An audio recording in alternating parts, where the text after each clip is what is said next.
Naiz irratian, bigarren kafea.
Atzo aipatu genizuen bigarren kafeak egun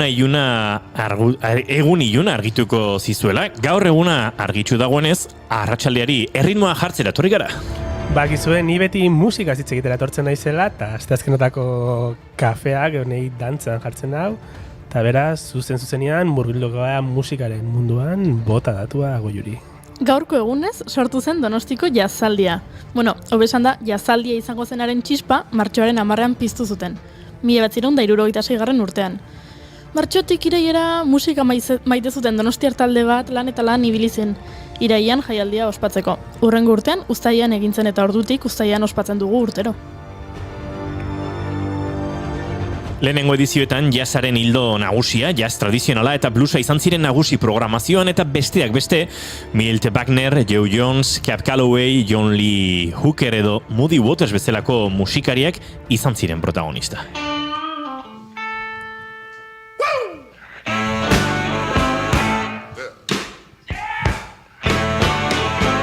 Now when I was a young boy, at the age of 5, my mother said I was gonna be the greatest man alive. But now I'm a man, way past 21. I want you to believe me, baby. I have lots of fun. I'm a man. I spell him. Handi gutxira jazaldiak lekua egin zien beste jazz estilo batzuei. Gehien bat Charles Mingusek eskainitako emanaldien ostean. 80ko eta 90ko hamarkadetan puntako kultura ekimen bilakatu zen jazaldia. 1981ean Txikorek Belodroman eskainitakoan adibidez 15.000 pertsona elkartu ziren. Eta Txikorea duela hilabete hiltzen, 79 urte zitularik Floridan. Pianista estatubatuarra 1960ko hamarkadan hasi zen, eta orain dela gutxi arte aritu da zuzenean jotzen. Jazz mugimendu ugariren parte eta eragile izan da, jazaldiari esker, euskaldun askok bere musikaz gozatu ahal izan zuten.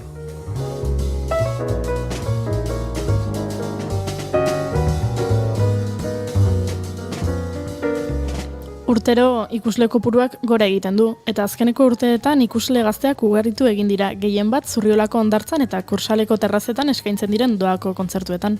2018ko edizioan adibidez, 171.500 pertsona gerturatu ziren jaialdira. 153.000 ikusle joan ziren doako emanaldietara eta 18.500 ordainpekotara. Momentu aztezin ugari bizitzeko aukera izan genuen urte hartan. Kursal auditorian Gregory Porterrek Nat King Colen kantuak eskaini zituen Arkaitz Mendozak zuzendutako orkestra paregabeak lagunduta. I see V is very, very extraordinary. E is even more than anyone that you adore can love. Is all that I can give to you. Love is more than just a game for two. Two in love can make it. Take my heart and please don't break it. Love was made for me and you. Eta egun berean, gauian, Jan Tiersenek piano emanaldi fin eta dotorea eskaini zuen. Eta Iñaki Salvadorren taldeak omenaldi unkigarria eskaini zion Mikel Lauari, bere heriotzaren 10. urtean. Eta gertoki berdean segulako festa izan genuen. Handik ibili zineten? Ze ni bai. Egun hartan izarok abestu zuen eta gaua iritsi zenean ilargia azaldu zen eta asko gustatzen zaien musikari bat etorri zen. Gary Clark Jr.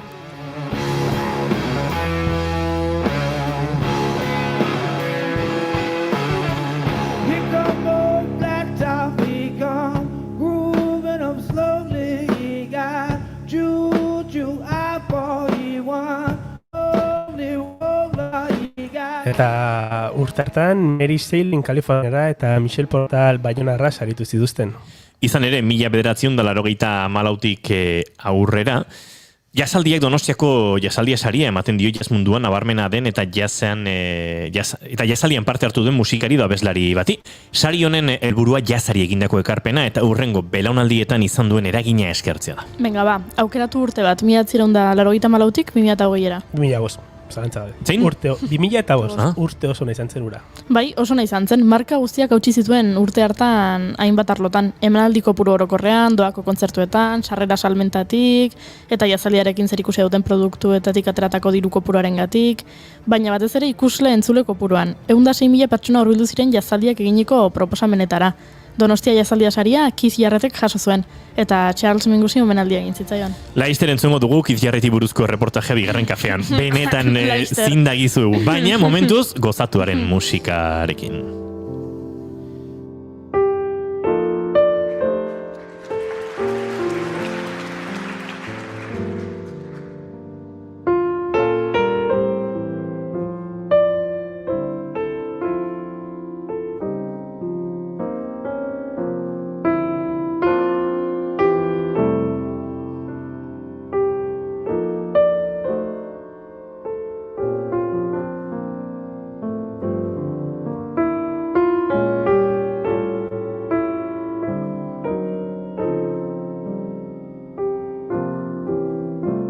Iaz, Jorge Pardo, Txano Domínguez eta Iñaki Salvadorre jaso zuten Donostiako jazaldia saria. Aurten oraindik ez dakigu nor jasoko duen, baina ondo bidean, eta espero dugu baietz, uztailetik 21 uztailaren 25 ospatuko dugu. Baina Zurriolan inbeste jende elkartzea jali kometa ikustea baino zailagoa izango da. Jo, Inigo, eskerrik asko loturarengatik. Gaurko egunez ikusi zen azkenekoz jali kometa, 1986 urtean. 75 urtez behin agertzen da. Hurrengoa beraz 2061 urtean izango da. Epe laburreko kometen artean begi hutsez antzeman daiteken bakarra da. Eta agian horregatik da hain ezaguna. Nik guaindik ez dut ikusi.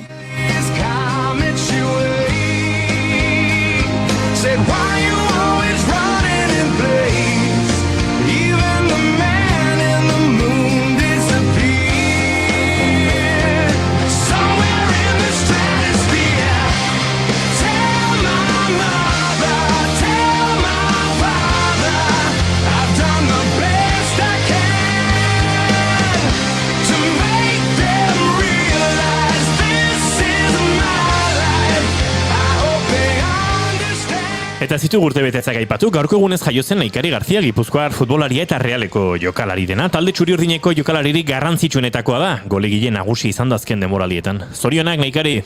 Eta musikara itzuliz, gaurko egunez jaio zen Imanol Urbieta. Gehien bat aurrentzako musika egin zuen bere ibilbide musikalean, ala nola Txorian nintzela, edota John Brown abestiak 2016an zendu zen. Eta beste hainbat musikari ere gaurko egunez jaio ziren, adibidez Timbaland, estatubatuar rap abeslari, ekoizle eta musikaria, rhythm and blues estiloan mugitzen dena, zenbat negarmalko bota ditudan abesti honekin. I'm holding on your rope, got me 10 feet off the ground. And I'm hearing what you say, but I just can't make a sound. You tell me that you need me, then you go and cut me down. But wait, you tell me that you're sorry, didn't think I'd turn around. You say, A ver, itxoin, segundo. Baina ez moztu, joe. Importantea da. Ba, subido ya moztu jazu, tío. I said it's too late to fall. Vale. Olatu aparren ari zinean, baina. Vale, aio, jarraitu Iñaki. Goiuri, importantea. Zu esan dezu, Txin, Iñaki, ari damen kejaka, Bida subido ya, Utzi subido ya. Ez, jazta, jarraitu. Ez, lehenago zan, jarraitu. bukatu da? Jarraitu. A ver, Goiuri, zuk esan dezu, asko disfrutatu zenuela jazaldian Gary Clark Jr.en kontzertuan? Bai. Jo, baztegu lotura hain. Baina gaurko egun jaio zen Gary Clark deituriko beste musikari bat, bai. Danny Wilson Eskoziar taldeko gitarjolea. Ba, ze kasualidadea. Eta Eskozia aipatu duzunez, gaurko egunez, Emil Sande jaio zen Eskoziar soul eta rhythm and blues abeslari eta konposatzailea. Ze loturak egiten ditugun, Nik badokat beste bat, gerorako. Baby, we're a little different. There's no need to be ashamed. You've got the light to fight the shadow, so stop hiding it away. Come on. I wanna sing, I wanna shout, I wanna scream. Vale. Ez que abesti guzti moztu izkiazu, Iñaki, hace asteazkina, espero duguna. Eta hasi bestik ez egin. Ez, arkatu. Amar segundu gatzi eska Vale, bestiari. ya está. Vale, ya está. Ba, astazkenero bezala, kanpotiarrak tartea daukagu gaur. Emakume antolakuntza lantokietan izango da gaur landuko dugun gaia. Horburuen matxinadaren eta pospolugien historia ezagutzeko aukera izango dugu. Eta doinuetatik haratago podcastean, Cool Estudioko Carmele Sasamendi elkarriztatu dugu. Eta Iñaki, lehen esan duzu, joan den edizioan, Txano Dominguez omen duzuela jasaldiak, ez da? Bai. Ba, bere ikasle izan den Aizea Martiartu izango dugu gaur gurekin. Epe. Konturatu gabe laborategia musika transez bete zaigu, saksua, kontrabaxua, pianoa hemen genuen, lasai, gaur asteazkenero bezala, elkarrizketa akustiko izango dugu, Aizea Martiartu esan da bezala etorriko da, folketik jazera ensemble disko orkestera eta berarekin Lucia Fumero eta Carla González musikariak ere badatoz. Eta postalen lehiaketa aipatu behar dugu. Postaria pozpozi daukagu, egunero dator gure laborategira postalak ekartzera. Zuek jarraitu postalak bidaltzen eta agian kafe makina bat irabazi dezakezu, Ba, martxoak 10 ditu gaur, eta nahiz dago juri pixkat petraldu datorri den, asteazkena da.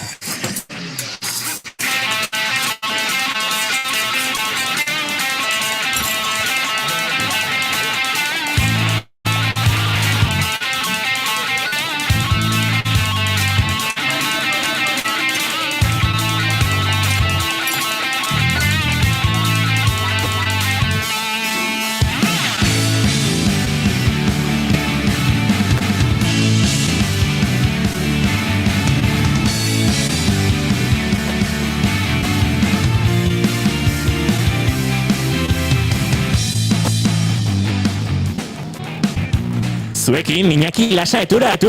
Atxaldean ekipo!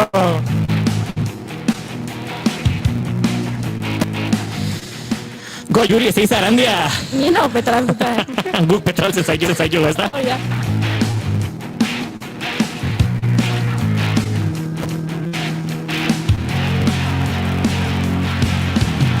Ane, Elizegi, Agirre!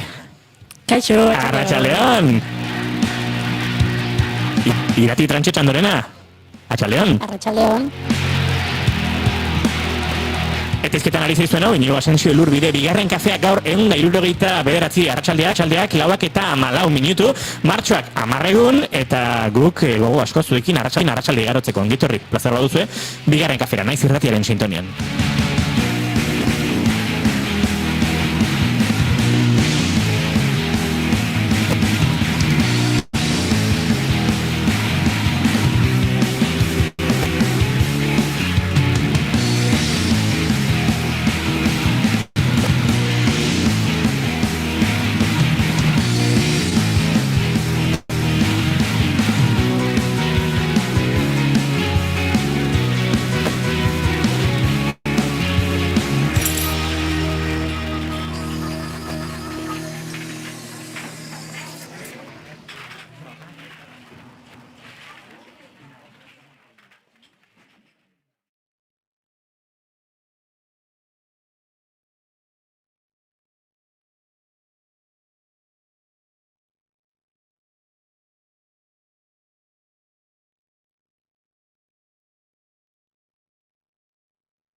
gelditu bakia.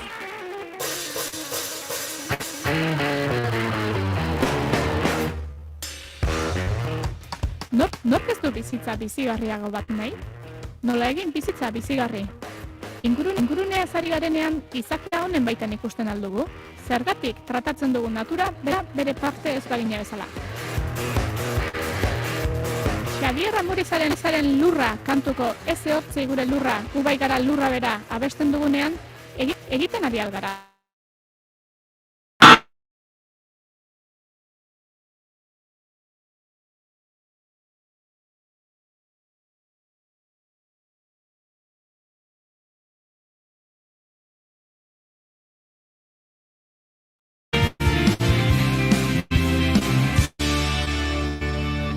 Emaiozu bigarren aukera bat egunari. Naiz irratian, bigarren kafea.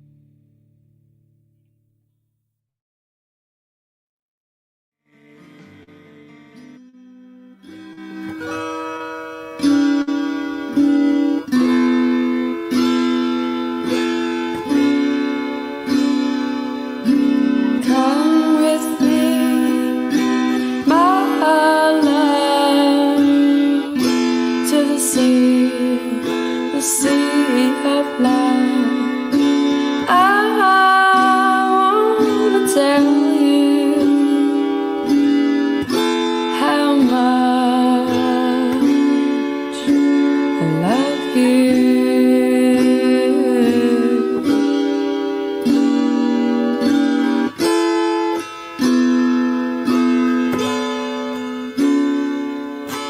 Do you remember when we met?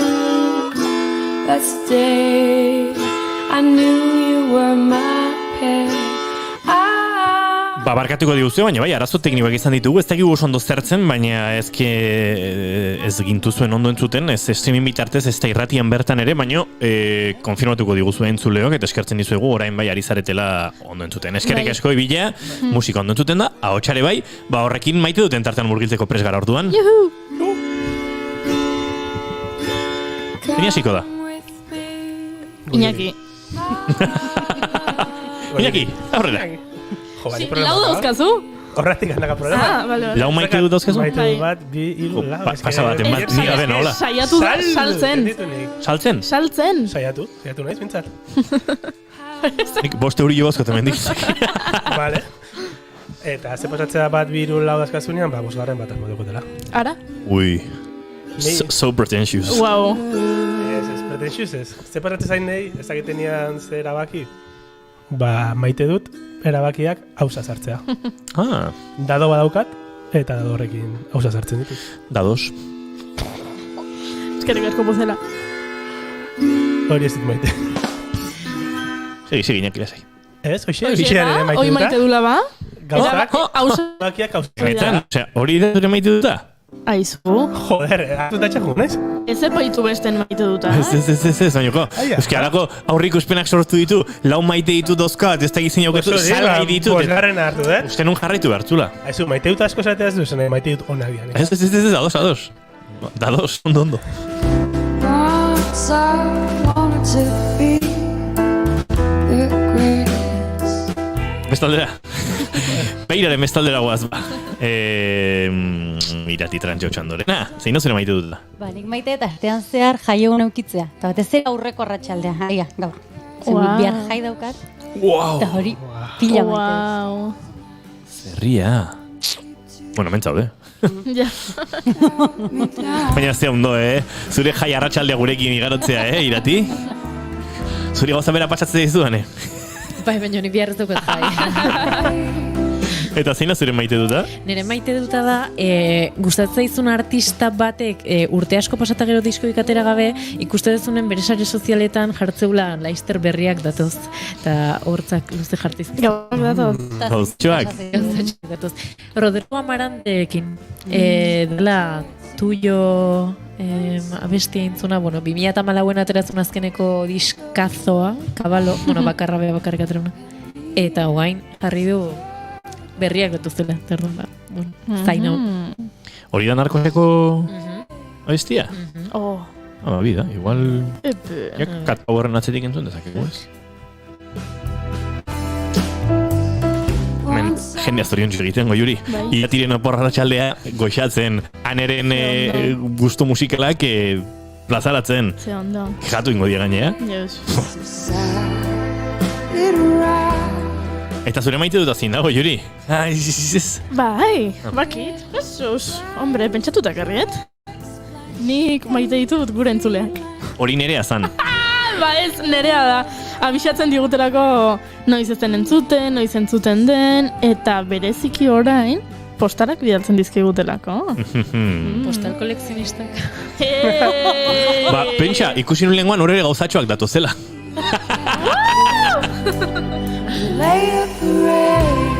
Ba, nik helduko den ere maite dutari, baino pixkat landua da. Ez epaitzako besten maite dutak. Ez, esan nuen maite dudala konturatzea bigarren kafearen familia pixkat azten ari dela, gero eta jende gehiago garela, kolaboratzaileak, aurkezleak, hemen igarotakoak, praktiketan ditugunak, eta baita entzuleak, eta baditugula dagoeneko entzule oso finkoak direnak, beti hor daudenak bestaldean, eta jo, laguntzen digutenak saio egiten. Bueno... Ez? Ez que aurreko naxuri beltzak esan zuen, Bergoiuri ze behar dezu, guk emango dizeu, ze familia bat gea. Eta 5.000 euro eskatu genizkien eta ez ditugu jaso. Bueno, nik ez diet eskatzen horrelakorik, eskatzen diet tarteka hauren iritziak helaraztea, adibidez zibilak esatea. Nik maite dut gaztetxeko kontzertu baten ostean Iñaki Lasarekin garagardo bat hartzea. Nik bai. Ba, uste dut denok maite dugula Iñakirekin garagardo bat hartzea kontzertu baten ostean, eta hainbeste eskatu gabe, denok maite dugu genukela gaztetxeko kontzertu baten ostean garagardo bat hartu alizatea. Bueno, agian gaur, Aizea Marti Arturen kontzertuaren ostean, Guk hartu ezakegu. Guk hartu ezakegu. Gurearen artean. Aizeak ez loraldira jun bardulako, baina guk. Hori da, gurearen ostean, baino Arriagan zokira, Arriagan da. O, asmatu egin dut. Ez dut uste Arriagan da nik. Ez da Arriagan. Nik uste eta londe egin izango gara, ez? Horain txibaiatuko dugu, baina Aizea Marti hartuko loraldiaren baitan eskainiko duen kontzertuaren ostean, jendeak ezingo du garagarderik hartu, ze 8 pasate izango dira. Baina guk bai. Eta baina bia suerte, baina gure frigorifiko arroz polit hortan zerbeza do.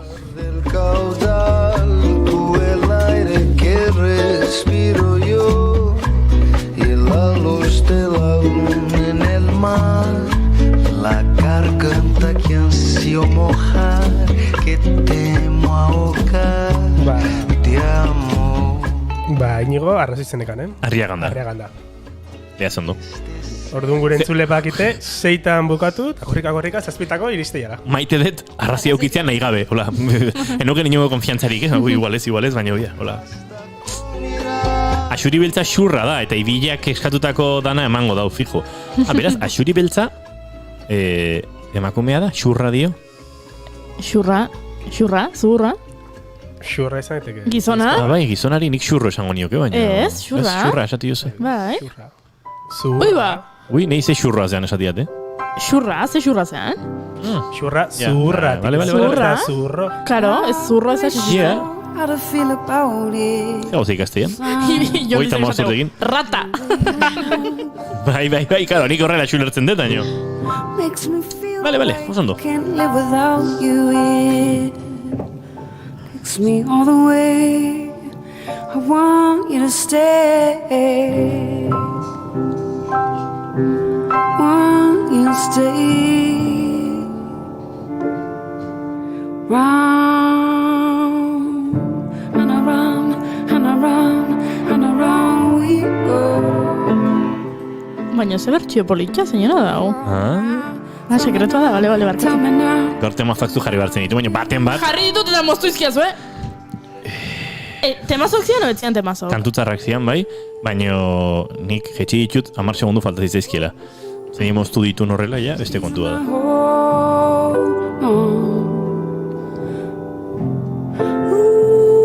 Beno, eta esan da bezala gaur kanpotiarrak ikin aritu behar dugu, eta gainera gehiagin luzatu baino lehen aritu behar dugu beraiekin.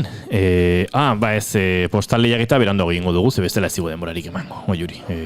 Badakite gure entzulek postala bialde behar dituztela. Needed saving. When you finally see the light, it's hard to know which one of us is caveman.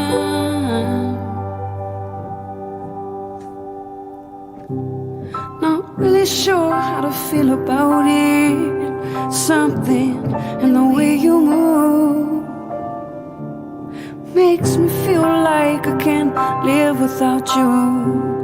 Yeah, takes me all day. I want you to stay. Want you to say round and around and around and around. Bueno, eta azken astetan aipatu ditugu behin eta berriz parean elkarteko kideak, euren proiektuak eta eurek egindako hainbat eta hainbat ekimen, eta gaur irati eta ane, bueno, emakume antolakuntzari buruz aritu behar duzu, baina lantokien kontestuan, lan giroaren inguru hortan, eta testu inguru horretan bada proiektu bat parean elkartek ekarri duena eta horri helduko diogu, ezta? Bai, azken asteetan aipatu dugu, zuk esan bezala ez, jaitzen genulako bere orain dela pare bat aste beste emakumeen artean Julia Irureta Goienaz. Aurreko astean mandatari ez edo hitzen genuen.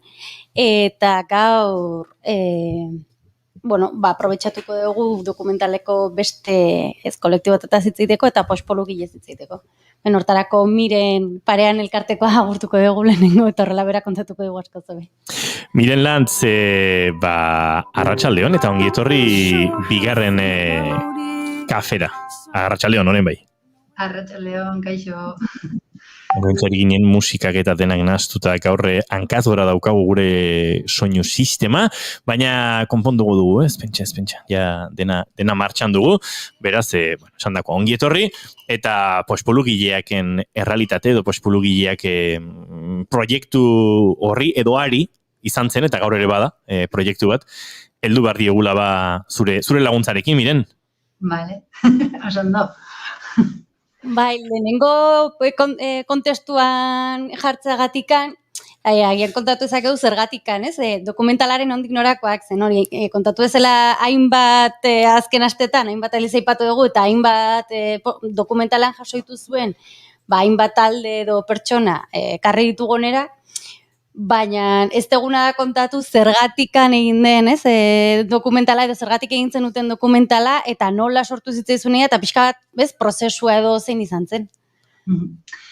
Bale, bira, guk, bueno, azteko eta behin esan behar dugu hori parean elkarteaz aratago proiektu guztiondan astapenetik aliatu ezinbestekoa Irungo Mertxe Trantxe izan dela, historialaria.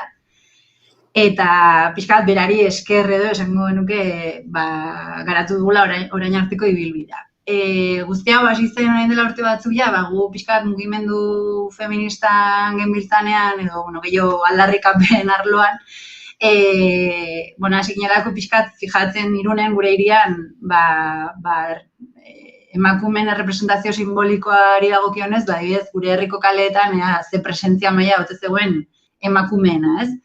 Badibidez, kale izendegiari erreparatuz, edo eta askotan ez, orain, hiritan ikustitugulako monumentuak edo estatuak eta horrela. Eta pixkat horre iso eginez, egin genuen olako azterketa bat, kale izendegi hartuta, eta ikusi genuen, erreginak eta ama birginen izenak enduta, Irun guztian, soilik bi kalek zuzkatela emakume izena, ez? Eta aldiz gizonenak, ikaragarria, zerrenda luze-luzea. Eta, hor ere, hor zegoen desoreka hori ikusirik, hori salatzea zaratago, pixkat eraikitzaile izan nahian edo, eta aipatu bezala, Mertxe Trantxen laguntzarekin, berak azkenean urtea daramatalako, Irungo liburutegian artxiboan, eta, eta beraren militante feminista badelako, bere jakintza edo aprobetxatuz, osatu genuen, pixkat, Irunekin harremana, lotura, edo Irungoak bertak izan ziren, historiako emakumez berdinen, izen zerrenda bat, eta baita ere pixkat beraien biografia edo jaso genuen, eta horrekin Irungo udalera jo genuen, eta bertan udaleko ordezkari edo partido politiko guztiei eskaintza bat egin genien, pixkat etorkizuneko kaleei izen berria jarri behar zirenean, pixkat aintzat hartu zitzaten izen hauek, ez? Pixkat horrekatzeari begira generarteko desberdintasun hau. Eta, egia esan pozik, ze urteak pasa dira, eta egia esan nik uste proposatu genituen kale gehienak gaur egun badirela realitatean, Irungo kale izendegiko parte, Baina, orain dela 3 urte edo, pixka gogoeta berriz hartu genuen, eta esan, bueno, lortu dugu, ez, Irungo kaletan plaka batean, ez Dolores Alix edo eta bestelako izen batzuk jartzea, baina fondan izen horretaz aratago jendeak baldakin nortzuk izan zidan emakume hauek, ez, edo zer nolako aportazio zioten gure hiriari edo gure herriari. Eta pixkat horregatik hasi zen dokumentalaren, egitaren nahi hori. Guazen kontatzea emakume hauetako batzuen historia, eta gure gaur egungo mundu audiovisual honetan, zein da modu erreixena, edo uste erakargarrienetako bat iristeko historia hauekin, dokumental bat egitea. Eta sailkapen bat egin genuen, eta zuek aipatu gisa, hasierako dokumental hortan, Irungo emakumeak plazara edo ditu genuna, 7 historia kontatu ditugu, horietako 2 kolektiboak, hori aipatu dituzuen mandatu gilak hitz egin duzutena aurreko saioan, eta pospolu gilena, orain pixkat igual hitz egingo duguna, eta gainontzekoak izen propioa duten emakumeak izan dira. Pixka bat kronologikoki garai ezberdinetako emakumeak izaten saiatu gara, eta hori. Eta dokumentalena pixkat horregatik hori izan da pixkat testu ingarriak eta guztia. Gainakero ere egin zenuten olako paseo bat, dokumentalaz gain ere herrian bertan ezagutzeko, eta nik esan berdetan egon nintzela eta oso interesgarri izan zela, beste perspektiba batetik ezagutzen delako, herria eta azkenean ze lekutan gertatzen ziren, ze historio horiek edo pertsona horiek nola bizi ziren. Bai, guztiz, eta paseo horietan, normalen gidari noskin mertxe izaten dugu presentzialki, eta mertxeak azkenean badakizki detaile edo anekdota txikipila bat, eta oso interesgarri egite ditu paseo horiek, azkenean, esatu zuen, hiria beste ikuspegi batetik ikusten duzu. Bai. Eta pospolugilez pixka bat gehiago ezagutzeko, Irungo pospolugilez itzein dut gaur, baina negia da pospolugileak beste herrietan ere egon zirela. Ni orain dela gutxi enteratu nintzen, Hernanin ere egon zela pospolugile fabrika bat, eta hainbat tokitan. Eta Irunen 3 fabrika zeuden, ezta? Edo nola? Bai, 3 fabrika egon zian, baina, ezagunena edo azken portu auzoan edo kokatu zen Junkaleko Andra Maria izenekoa zen, eta esaten ari gerra zibila aurretik 600 emakume baina gehiago lan egin zutela bertan, gainera orokorrean perfila oso emakume gazteak ziren. Eta bai, izan zen, azkenan emakume gazten topaleku bat izatea zara dago, beti esan naiz, emakume oso barrakalariak izan zirela, beraiek lehenengo sindikatua eratu zuten, lehenengo manifestazio sindikala egin zuten Irunen adibidez, eta azken finean beraien lana zen, puxpoluak kaxa, betiko puxpolu kaxa tipiko horietan, puxpoluak hartu, sartu eta almazenatzen joan esan dezagun, ez? Ze pasatzen zen, ezakit, imaginatzen, ingreso gutxiago zeudenean, puxpolu kaxak pixatzea arduratzen zen gizona, batzutan trampa egiten omen zuen, eta azkenean beraien ordain saria zen, egunean produzitu edo sortu zituzten kaxatxoen pixuaren araberakoa. Orduan konturatzen hasi ziren neska batzuk, batzutan gizon horrek, puxpolo batzuk kentzen joten zela, beraiei gutxiago ordaintzari begira, eta hor hasi ziren liskarrak, eta beraien lan eskubidearen aldeko borrokak, eta hainbat greba egin zituzten, eta nahiko greba potenteak, eta inkluso esaten da, Irun mailan, langile borrokaren eredu edo referente handia izan zirela. Daude hor ere ez dakit mito edo anekdota batzuk, ezabenak guzti ziurtatuta, baina esaten da ere greba potente batean, fabrikan bertan itxialdia egin zuten, gau eta egunak pasatzen, polizia bertara juntzenean beraiek kaleratzeko asmoz, polizia txorkatillatik lotu eta lehietatik zintzilikatu zituztela.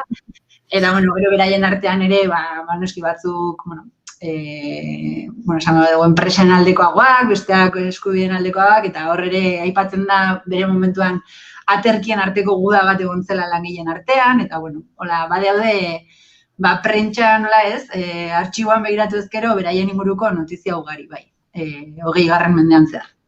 Beraz, hainbat, presentzia, garai hortan ere prentxan eta azaldu baldin bazanez, esan nahi du, presentzia, garrantzitsua da izatez gain, hainbat eta hainbat, ekimen edo mobilizazio suposatzen zula, azkenean emakume taldeak eta, eta gaur egunera hainbat, azken astetan hitz egiten aritu gera, nola emakumeak parte hartu duten espazio horiek oso gutxi iritsi diren, ez? Gure garaira orduan, bueno, normalean, ez? Emakume talde potenteak, iritsi baldin badira da emakume talde potenteak, eta benetan, bueno, hori ez, aintzat hartu beharrekoak izan zirelako.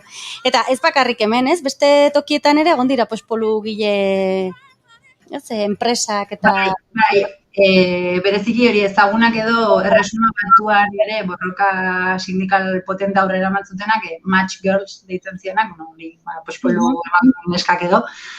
Eta hauek ere historikoki oso referente izan ziren, bertako, incluso Partido Laboristaren sorreran, eta esaten da, emakume hauek burutu zuten borroka edo langile eskubideen aldeko borroka oso potente izan zela. Eta, esaten dute, bai, Irungo kasuan guk aztertu duguna gehiago, segurazki bazegoela kutsu batan gertatzen nahi zenarena, eta, hemen gertatzen zen, azkenean dena elkarrelikatu egiten zela, ez? Baina bai, oso interesgarria emakume hauen borroka. Hor, batzuetan agertu izan da izen propio bat, guri askotan gustatzen dugu kolektibotik aratago, ez, emakumeen izen propioak berreskuratzea, eta hor, atera izan den izenetako Rosalia eta Rosita Iglesias izeneko pospologile batena izan zen, imaginatzen dugu, borroka hortan, nabarmenduko zen langiletako bat izango zela, baina, ez daukagu askoz ez informazio gehiago bere izena zaratago, ez? Eta, guretzat ere garrantzitsua izan zela, kolektibo hau dokumentalan sartzea, aipatutako historian iritsi baldin mazizkigu emakumeen referentziak edo esto, zegoan badauden, ez da gordeta edo diskutatu nahi izan diren, askotan klase sozial altuko emakumenak izan dira tamalez, ez? Lekuetan edo, klase sozial altuan zeudelako, eta, guretzat ere garrantzitsua zen, nahi kasu honetan kolektibo hau berreskuratzea, pixkat ere beste, gizarteko beste arlo baten erakusleioare bazela. Bai, eta langile borrokatik ere bai, ez? Azkenean hori ematen du, hori ez, emakumeak etxean lan egiten zutela, edo egiten dutela oraindik, edo egiten dugu. Eta nola ez, langile borroketan ere oso garrantzizkoak izan diren, eta borroka handiak, ez? Eta, martxoaren 8 ere hortik... Ez, hauetako borroka batetik sortutako, edo harira sortutako eguna da. Beraz, aurreko astean aipatu genuen bezala, Andoaingo algodonerako langileekin, Mujeres del Algodón erakusketa berri dute, eta horre berdina ez dakigula izkutatu nahi izan digutela historia hau, eta bada horra intentziotik puntu bat guk ez jakiteko emakoen kolektibizazio ontatik zer sortu ziteken. Bai. Eta,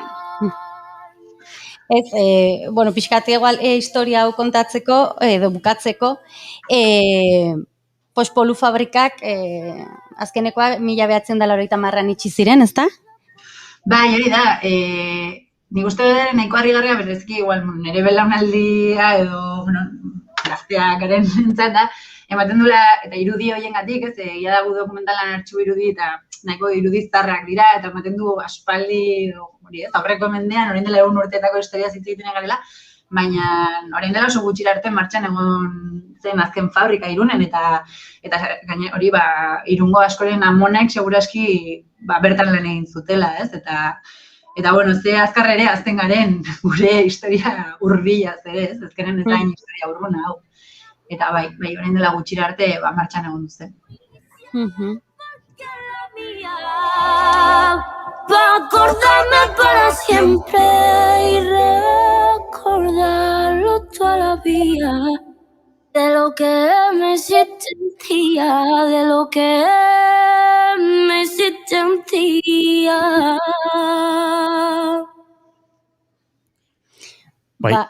Ez, aipatu honetan hor baditugula ere, ez, Irungo emakumeak plazara egitasmoaren inguruan, pologietatik aratago ere beste hainbat ogibide eta lanbide, eta horrei ere heldu zaiela, ez, proiektu hobetatik.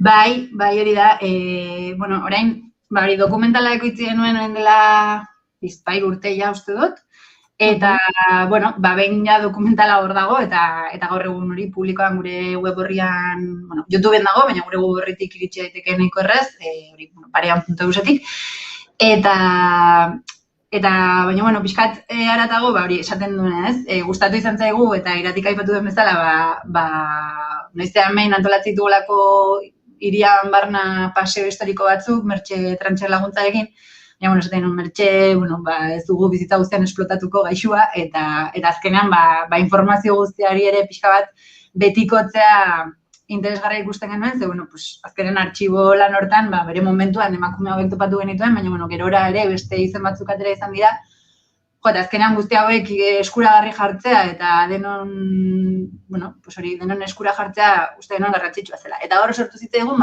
ideia, paseo hori, Mertxerekin egiten genuen presentzialki, virtual bilakatzarena, eta orduan egin duguna da, pixkat, emakumen, bai dokumentalan agertzen direnekin, paseo ibilbide bat proposatu, eta gero azken urtean landu dugu gehiago, Irungo antzinako emakumeak egiten zituzten ofizioen beste paseo bat.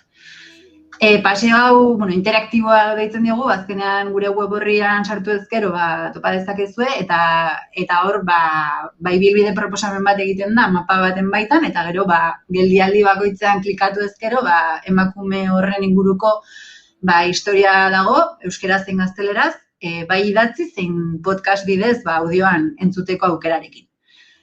Gure asmoa litzateke urrengo urteetan edo lortzea udalaren bitartez, inkluso bakalean bertan bisibleki plaka edo seinaletika bat jartzeaena, zeinetan hoien bitartez ere zuzenean podcast edo hoietara iristeko, baina momentuz web horrian daukagu eskuragarri eta edonorrek informazio hori entzun, irakurri, inkluso, esaten ikastetxeetan, eskola komunitatean erabili nahi bada material gisa, hor dago dena eskuragarri. Eta hori, zuzen azken urtean, zentratu gara gehiago lanbideen, emakumeek egindako lanbideen inguruan.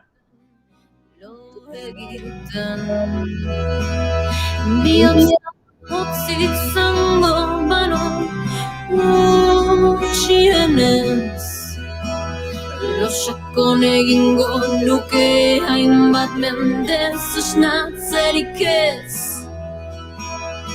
Odola ritmiko kiemogitzen zaizanetan Odeiek bestuli Eta miren, hauetako jasoitu zuen olako ofizioetakoren bat kontatuko zenigukeola labur-labur?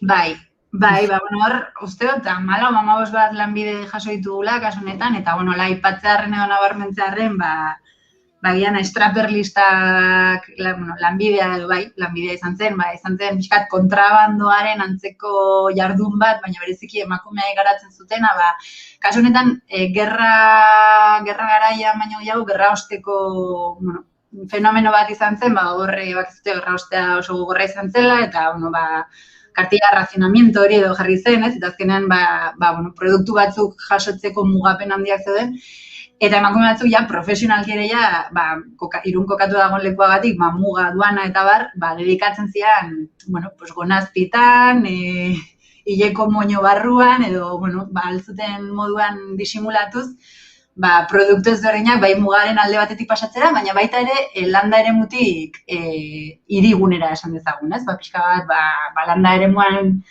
baserriko produktu gehiago alma zituzten, tren txikitoa erabiltzen zuten, bidasoako tren txikitoa, eta bertara joten zian, eta Irunen gehiago zuten produktuak eraman, eta, lako truekeak edo egiten zituzten, eta ekartzen zituzten. Eta, kuriosoa, ez? Bereziki agian, anekdota gisa, nolako teknikak edo hori zeizkutaleko erabiltzen zituzten. Esaten zuten, adibidez, bidasoako tren txikitoko, tiketerua ere pixkate erosita bazutela, pixkat bestalde batera begiratzeko eta horrelako jarduna.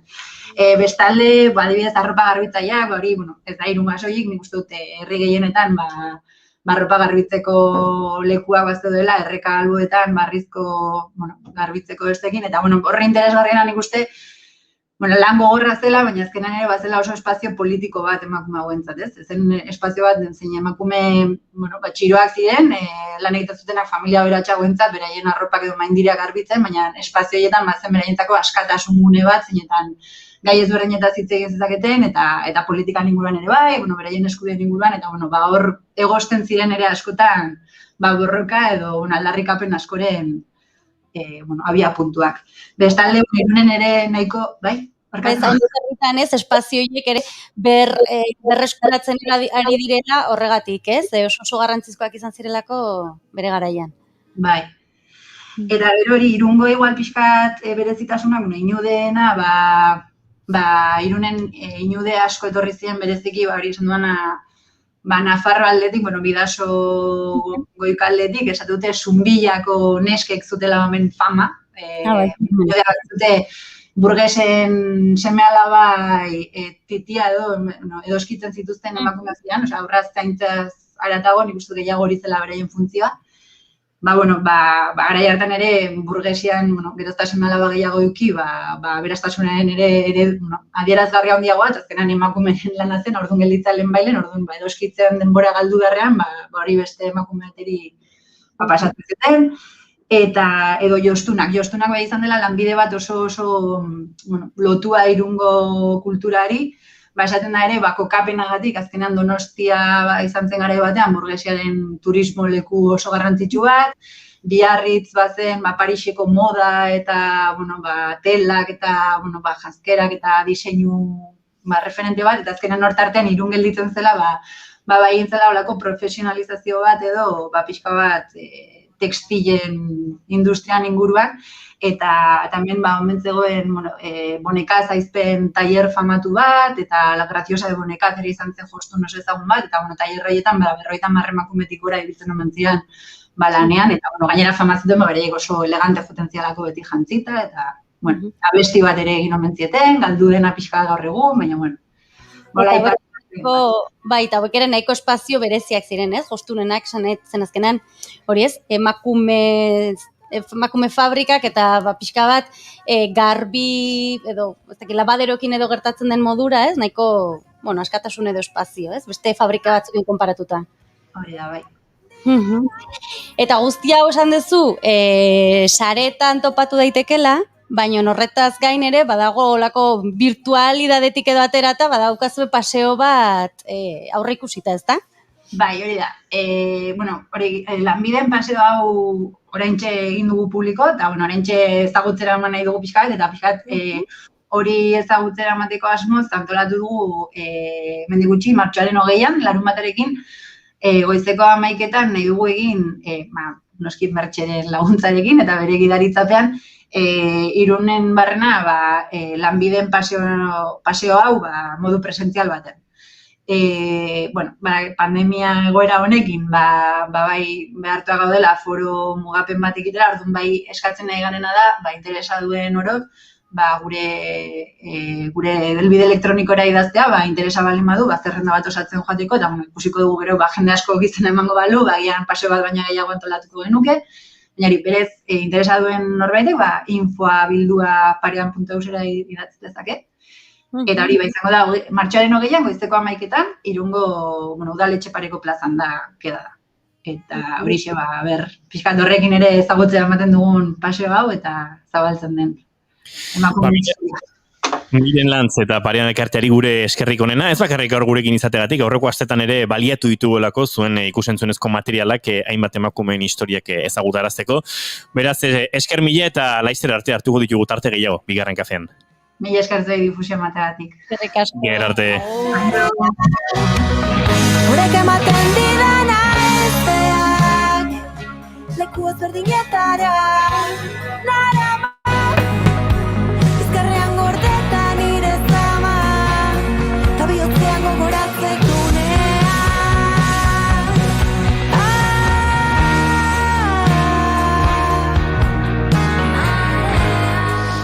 Beno, eta bada beste gai bat gaur ikustarazi nahi genuena, edo kanpotiarrek gurera ekarri nahi zutena, eta helduko diogu horri ere, eta da, ez da egite euskeraz ondo nola deitu beharko genioeken berdura saltzaile da hitza, okiena hori litzateke, ez?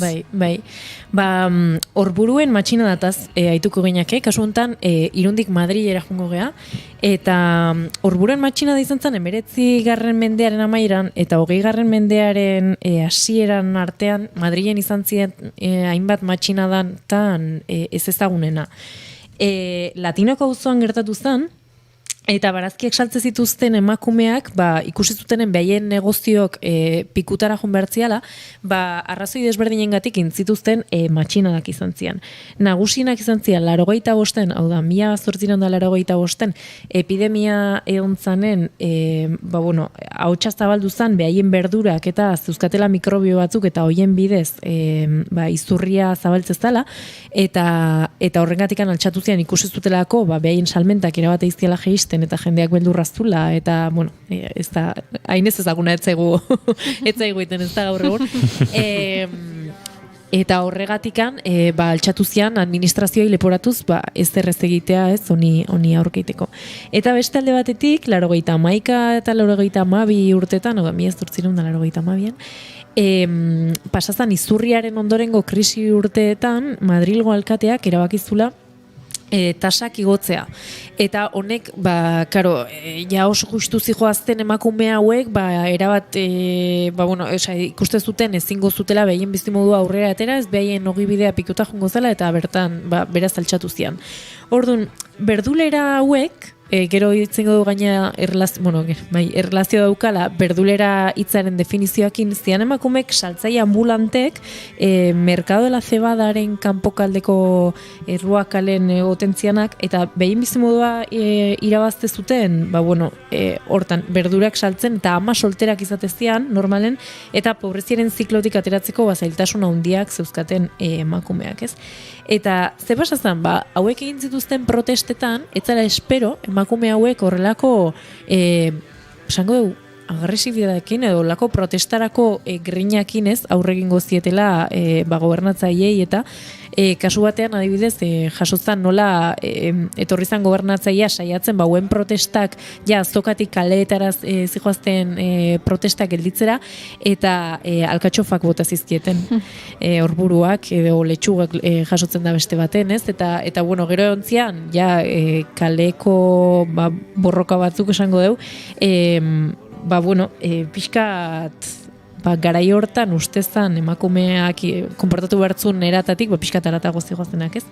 Eta, interesgarria baita berduleren hitza hortik datorrela, gaur egun lotzen dana, emakume zabar, zakar, zikin batekin, eta irain bezala erabiltzen da. Eta kontakatilu modurar erabiltzen da batzutan, ez? Baita, bai. Hor bada beste hitz bat itxusi xamarra, sardinera edo erabiltzen da, ez? Lotxagabe, bai. Eta gero aparte oso interesgarria baita prentsak honi buruz zintzun irakurketa. Ze prentsan aterazianen kontatu beharren behaien aldarrikapenak nondiz joazten eta ze interes zeukaten langile borroka aldetik ez, behaien fisikoaz eta hitz egiten zuten eta erabat. Emakumeen diskursoaren atletik daun seksualizazioa ez. Eta hauek lortu daitezke azkenen Espaini mailan eman zean lehenengo esango dugu mugimendu sozial, mugimendu, langileen mugimendu, emakumeen mugimendu ez dela. Eta naiz eta igual etzeukaten genero kontzientzia bat behaiek tal esango dugu, azkenen kolektibotasunetik jokatu zuten eta gainea etzian bakarrik berdulerak, baizik eta gero aldarrikapenak eta matxinadak zenbat eta gogorrago izan zian, baita plazako esaltzaileekin eta postu fijoa zeukaten emakumeekin ere antolatu zian ez, eta orduan kolektibo, emakumeak antolatzeko kolektibotasun hortan, ikusten degula, gaur egungo feminismoaren lehenengo aziak, ez? Anelizegi eta Irati Tranche mil esker, gaur ere horrelako historiak ekartzeagatik eta ikustarazteagatik, askotan ikustezin egiteko interesa egon ote den edo, baina ikustezin gertatu zaizkigunein bate errealitate, datorren astera arte? Bai. Izan ondo bikote. Leo.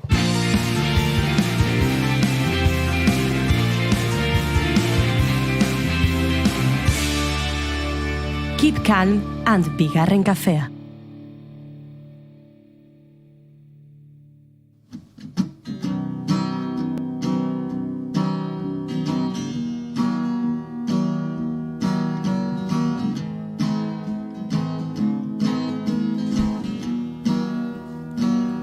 Segurazki norberak esatea ez da egokiena, baina doinuetatik haratagoko gaurko saioa oso kula izango da. Hain zuzen ere, Cool markako Karmele Salsamendi daukagu gurekin. Zer moduz, Karmele? Kaixo, ondo. Bueno, haintxe bertan, elkarrizketa grabatu behar dugu eta musika kendu dugu, baina usten dut hemen zure estudioan beti musika egoten dara, ez? Bai, oso zaila izaten da, normalean isiltasun oso eukitzea, eta bai sortzeko, bai jendea sartzen denean ambiente hori sortzeko, gustatzen zait beti musika egotea. Batzutan irratia, eta beste batzuetan mobila piztu eta bozera gaioan bitartez gustatzen zaizkiten abestia jartzea. Noski, naiz irratia. Eta musika hori da gaur aukeratu duzunaren antzekoa, beste musika bat izaten da jartzen duzuna? Nolakoa izaten da, entzuten duzun musika normalean? Egunaren arabera eta nire emozioan arabera, segun sortu behar badet eta zerbait berria nahi badet, batzutan uzten dut irratia eta listo, beste batzutan abesti batzuk aukeratzen ditut eta horiek jartzen ditut playlistean. Eta denetatik jartzen da. Egunaren arabera esan duzu, gaurko aukeraketa ere egunaren araberakoa izan da? Kostatu zaizu aukeratzea lau abesti hauek? Bai, egia esan oso zaila egin zait, lau aukeratzea. Hasi naizenean prestatzen zein esango nizkizun, batetikan bat nahi nu jarri, beste batetikan beste batek sortzen zian emozioagatik edo gogoratzen nintzen gauzengatik nahi nu jarri, baina hoxe aukeraketa. Laster entzungo ditugu lau abestiak, baina horretu dezakegu nahiko estilo antzekoko abestiak direla, lau gizonezko aukeratu dituzu, bakarlari izan behar nun, baina askotan ere taldean aritzen dira, baina baukate hor haman komunean puntu asko, ez? Hor gitarrak, musika lasaia, folk, indie, olako pixka bat, ez? Bai, justo lau hauek oso lasaiak dira, askotan beraien gitarra eta ahotsa soilik entzuten da, eta badute banda atzean. Bakarlari moduan ere lan egiten dute, baina baita kolaborazio asko egin izan dituzte beste taldeekin ere. Karmele, musika hitz egitera etorri gara gaurkoan, baina musika hitz egiteko musika ere entzun egin behar da. Orduan, ondo iruditzen bazaizu, Jose Gonzalezen Cycling Tribalitizekin hasiko gara. Ondo da.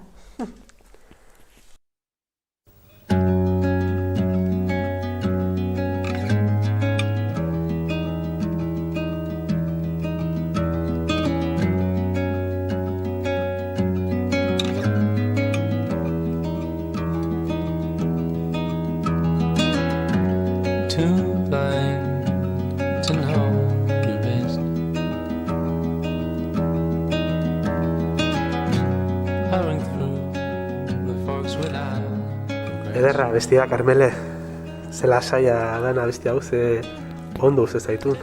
Egia esan, ez gaina denbora guztian doinu antzekoa dauka, baina gero ahotsa nola dauka nola noizean behin eta hola oso erlaxakora. Ezkenen da bea eta gitarra, ez da gehiago, bere ahotsa mantra bat bezala da, eta hor intentsitate puntu batzuk egiten ditu behatzekin indar gehiago ematen dionen sokei, baina bestela lasaitasuna. Eta baten bate despistatuta baldin badago eta entzuten baldin badu hori Jose González, pentsatuko du, Espainiako norbait dela, Latinoamerikako norbait, baina Jose González suediarra da.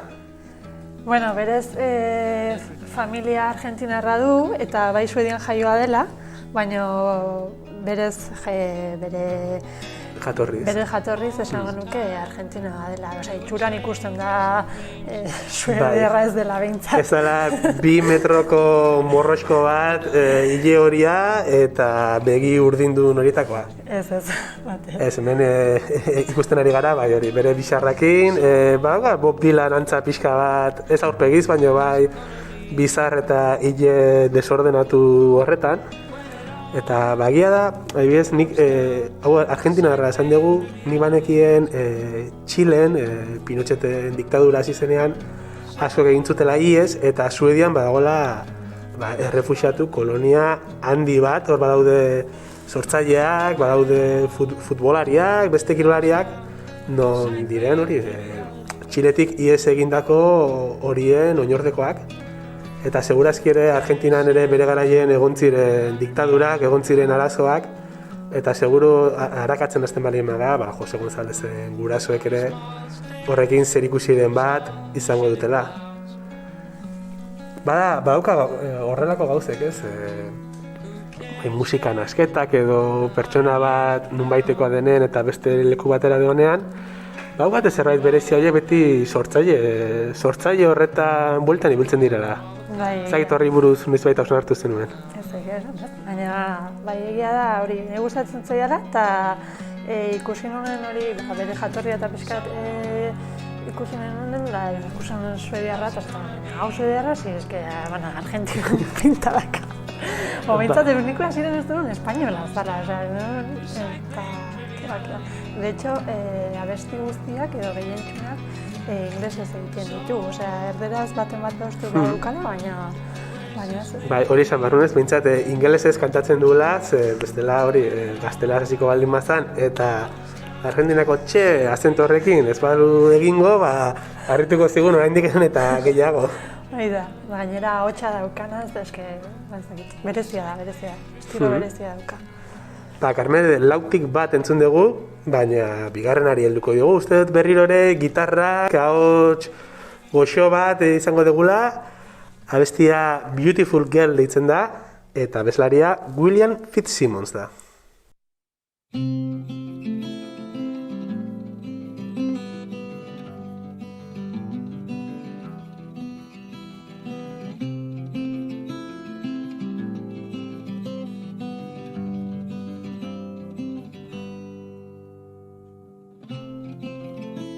Unfurl your gown, a distant fuller skin.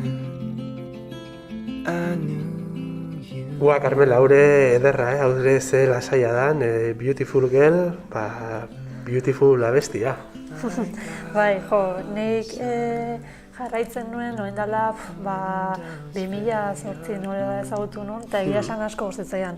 Eta beti, azkenen estatu batu dara nola da, hemen ikusteko aukera oso zaila, eta oin dela 4 urte Madrilen bizi nintzanen, errepente ikusi nuen kartel bat William Fitzsimmonsek jotzen zulu, eta nien, ez da posible, eta nila izan teatro.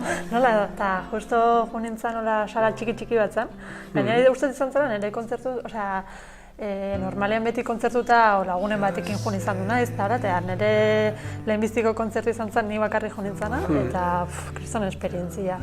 Bakarrikan hor sala txiki baten, Madrilen gainea inoren nula ezagutzen, eta bakarrikan zen William, bere gitarrakin, eta gero etorriztian kolaboratzaile batzuk, behien artean Abby Gundersen, eta entzan biolina jotzen eta egia esan izan zuen kontzertu bat inoiz ez duten ahaztuko.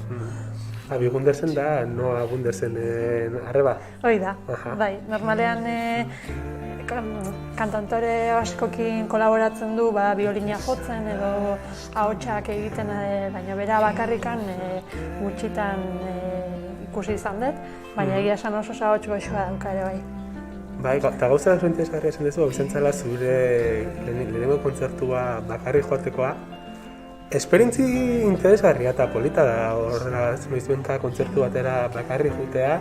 Baina uste kasu honetan, sentsazioa izango zela sala txiki bat, izango zela William ari da niretzako kontatzen, ez? William Carmerentzako abesten ari da. Bai, eske, hala zan, nigo adibidez Bartzelonan ere bizi izan du nintzen, eta egia esan kontzertu asko ikusten dituen daula, edo festivalak, eta inoiz nintzen atrebitu, bai, Bartzelonan egon nintzenen bizitzen, oin dela 15 urte zan, orduan, hemen ez dakit, ohituta neon beti lagunen batekin, edo beti bat arrastratzen kantautoren bat baldin bazteon hemengo sala baten jotzen, baina egia da bakarrikan hemen enintzera behin egun, eta Madrilen askatasun hori neukan ez, nahi nuen egiteko, eta hori, ikusen honen derrepente kartel baten, esan hemen joan berdet. Egia da, aztertzeko zerbait dela ez, niri ere kosta egiten zait, joan izan naiz kontzertura bakarrean, asko zerrexago egiten zaigu zinera jotea bakarrikan, pelikula bat ikusteko, lasai, ez dakit, argazki edo pintura erakusketa batera, baina kontzertutara gehiago kostatzen dela bakarrik jutea. Ez dakidan kontzertu aurreko sozializazio hori garagardoak hartzea, kontzertu osteko komentario horien falta sumatzen dugula goño. Badu zerbait kontzertuek kostatzen zaigula bakarrik jutea, eta, jenderekin jutea oso polita da, denoak iguz, ze goza beti ere zure lagunak isili bali daude kontzertu horretan. Baina bakarrik juteak bauka xarmatxoa bat ere, eta askotan kosta egiten zaigu, ez? Hemendik anagian, norbaitola zalantzan baldin badago asteburu hontan kontzertu batera juteko eta zaio inorra animatzen, igual hori. Probatzeko ez dela esperientzi txarra, ez da gutxi gore. Adibidez, nahi gertatzen zait, hori kantautore asko gustatzen dizkitela kanpotarrak direnak, igual jende asko ez ditunak ezagutzen, eta orduan zaila egiten zait jendea ezagutzea hemen igual ezagutuko duna edo jo nahiko duna kontzertu ditara. Eta egia da, Madrilek eman zian askatasuna hori izala, jo nahi gustatzen zait, gainera kontzertu askotan eta akustikok dianean edo gehientsuna nahi gustatzen ezkiten akustikok diala, eske asko gehiago disfrutatzezu isiltasunen eta bakarez, azkenean ez dezu komentator, igual ez dakite, igual baldin bazaz berri txarraken kontzertu batea, seguraski lagunen bat berdezu ondon, saltatzeko, abesteko, hori da. Ez dakit.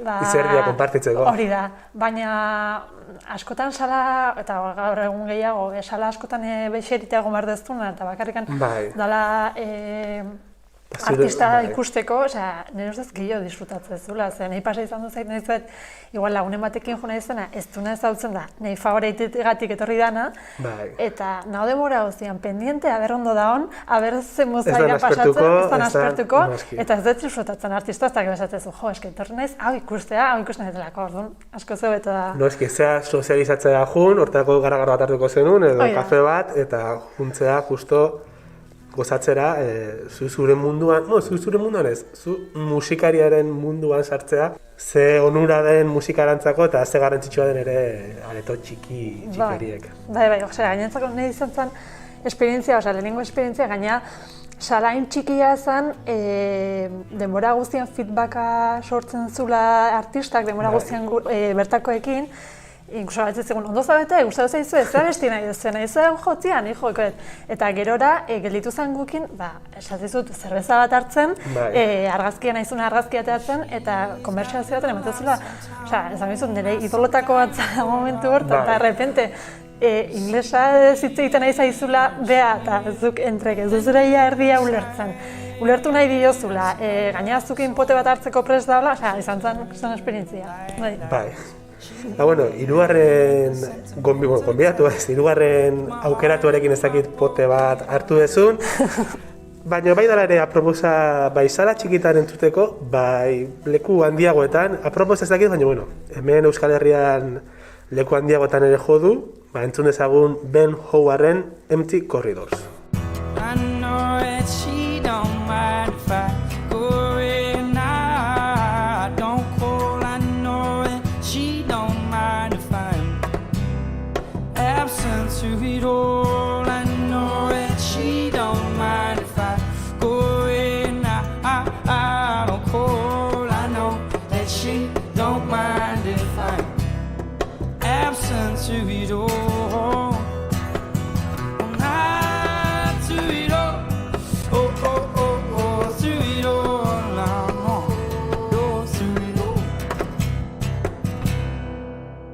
Beno, Carmele, ez iztu galetuko Ben Howard nun ikusi dezun, elkarrekin junginalako orain dela 4-5 urte Victoria Eugeniara, Ben Howard ikustera. Bai, batzen ez, gainera aspaldietikan ikusteko gogoan eukan, eta egia esan etxetik gertu, hortxe esan izun zuri gomidatuko, etorko zinen erekin, eta bitu. Bai, bakizun nire amak zaten duen bezala, terremoto bat bali badago, ni terremotora animatuko naizela, eta ni oso gustora jo nintzen, baina guztien dute isiliko nintzela, ez? Ni kontzertutan isiliko zen ez normalia. Musika tarte bali badago, bai. Gero nahiz isiltzen, hori egia, zertarako gezurrik esan. Gainera kontzertu hori ikusi genuen, azken momentun erosi genuen sarrera, eta hor goran, 3. anfiteatroa, 2. aztak izan da, tetxua ikutzen dugula kasi eskuekin, Baina hala ere hain urruti onda oso gertuko izan zen kontzertua, ze gertutasun sentsazioa ematen du Ben Howardek. Bai, gaina instrumentuak soilik nola jotze ditun da, askotante gitarra soilik daukano perkusioak enan egiten duntala, Victoria Eugenia daukan ona hori da, ez? Goran egonaren soinu oso ondo ditzen dela. Bai, sorte daukagu, olako areto olako lekuek oso akustika honekoa dela, eta Victoria Eugenian oso ondo entzun zen eta oso lan hona egin zuten. Gero gainera, Ben Howard, zure gustoko beste talde, beste bakarrari batzu bezala, zuzenean jotzen duenean ez da bera bakarrik, badauka talde bat, izugarrizko talde aukitzen du ez, eta nola zuzenekoetan nola abesti hauek irabazten dute intentsitatea eta nolako gorputza ematen diren abestiei. Bai. Baina disko bat bakarrikan, estiloa oso antzekoa nola daukan, disko batetik bestera oso erreiz pasatzen da, eta igual kontzertura joten bat zera, nik jarraitzen nuenean, hain dela ez zenbat urteko diskoak entzutzen jarraitzen da, eta beti berdina jarraitzen entzutzen ditu.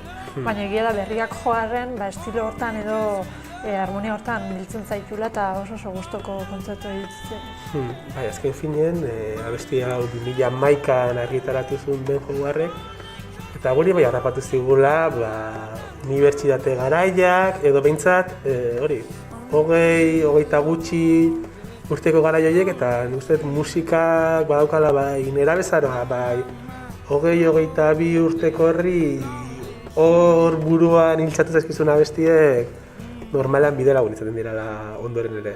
Bai, gaina honek dauka errestasuna hori, ez? Pentsatzeko momentu bat hartu nahi badezu eta fondotikan musika jarri nahi badezu, ematen zaitu beste momentu hortara edo ez dakit. Bai, azken finean, abesti hau Ben Howardren Empty Corridors, aukeratu dituzun beste hiruak oso entzun errazak dira. Eginatzen dut ere, zure estudioan, aipatu dizu hasieran, jartzen dizula musika hau, baina, jendea sartzen denean erostera ere, pixka bat volumena jetxita ere, oso lasaia dela, ez dela hau supermerkatutan jartzen digutenean musika a todo volumen edutelako gu handik alde egitea, ez da horitakoa. Ez, egia esan gustatzen zait espazioan jendea egotea, eta galdetzen duten, zadenen azaltzen gauzak eta horrela, hori fondotikan beti musika lasaia honek laguntzen du ere, erosketa konstientego bat egiten, askotan opariak egiten etortzen dira, orduan pentsatu behar dute, eta orduan izatea musika fuerte bat edo musika oso alteratzen zaitunak ez dut uste lagunduko lukenik. Hori, ez oso berritxarrak zalea zarela badakit ere, baina egian ez den izango egokiena, 50 urte inguruko norbait sartzen baldin bada, justo hor berritxarraken abesti gogorrenak oihu edo beste bat entzuten egotea. Hoi da, segun zen momentutan, behar baet, bai jartzen datela, baina bai egia da, usten detela beste momentu batzutarako, horrelako musika agian, bai. Eta, Karmele, ez dakit nun ikusiko zenuen, ze esan diazu haure ikusi zenula, baina urrengo gonbidatua Xavier Rudd da, nun ikusi zenuen Xavier? Frankfurten lagun bati bisitan, eta, eskusa aprobetxatu genuen lagunai bisitatzeko kontzertu ikusi genula bertan jotzen zula, eta ara jo ginen.